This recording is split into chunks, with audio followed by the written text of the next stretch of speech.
نبی کریم صلی اللہ علیہ وسلم اکثر 3 دعائیں کرتے تھے دنیا میں، اور یوں فرماتے اللہم اغفر لی ذنبی، اے اللہ میرے گناہوں کو بخش دے۔ اب سوال اٹھتا ہے پہلے، جب ایک مسلمان کا نظریہ ہے کہ نبی معصوم ہوتا ہے، نبی سے کوئی گناہ نہیں ہو سکتا، تو پھر نبی کریم صلی اللہ علیہ وسلم یہ دعا کیوں کرتے تھے؟ تو اس کے جواب میں علماء نے کئی باتیں لکھی۔ فرمایا حضرت عائشہ صدیقہ رضی اللہ تعالی عنہ فرماتی ہے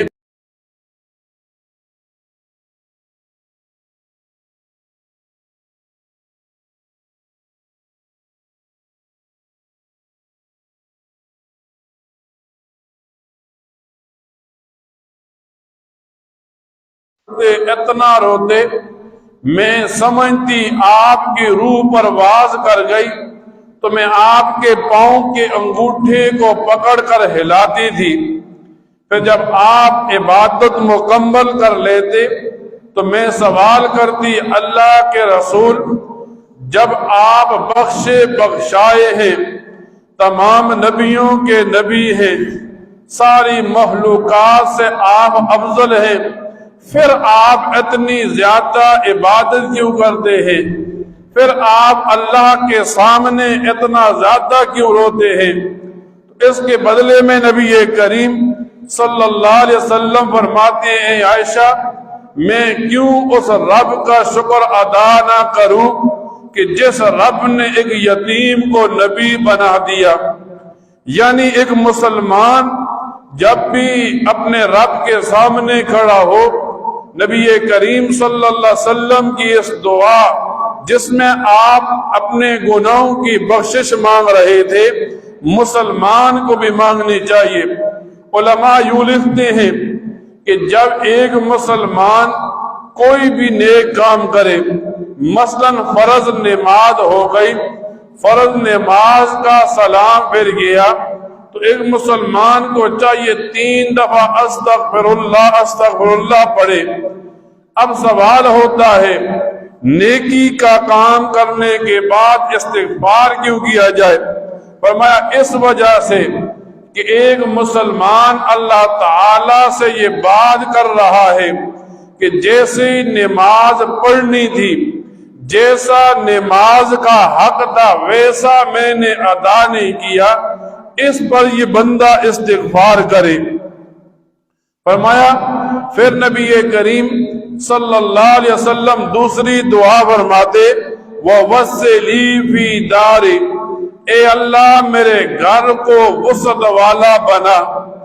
اب بعض لوگ یوں سمجھتے ہیں اس سے ظاہری وسعت مراد ہے یا معنوی وسعت مراد ہے۔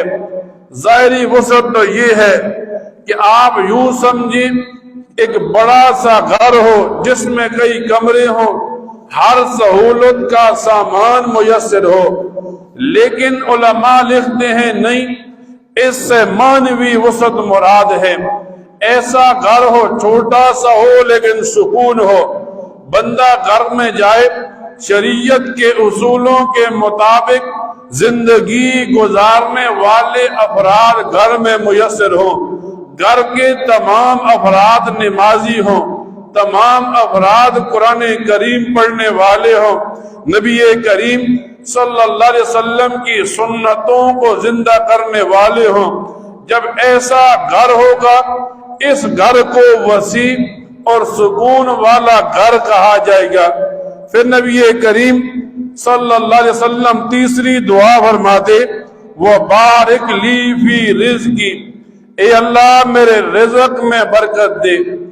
دنیا کے اندر بعض لوگ زیادہ مال چاہتے ہیں، علماء لکھتے ہیں زیادہ مال اکثر ہلاکت کا سبب بنتا ہے۔ مال ایسا ہونا چاہیے جس میں برکت ہو، اور مال میں جب برکت ہوتی ہے یہ مال دنیا میں بھی نجات کا ذریعہ بنتا ہے، یہ مال آخرت میں بھی نجات کا ذریعہ بنے گا۔ ایک آدمی کے پاس مال ہے، وہ حضرت عثمان غنی رضی اللہ تعالی عنہ کا تابعدار بنے گا کہ جس کے مال کی وجہ سے دین اسلام کی مدد ہوتی رہی۔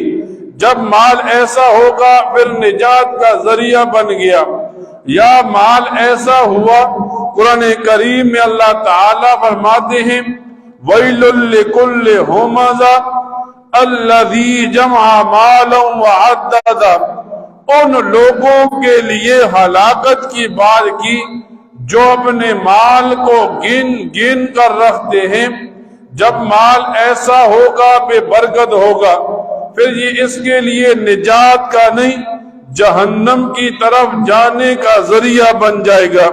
تو فرمایا جب بھی نبی کریم صلی اللہ علیہ وسلم دعا کے لیے ہاتھ اٹھاتے تو یہ 3 دعائیں آپ ضرور کرتے تھے۔ جب ایک مسلمان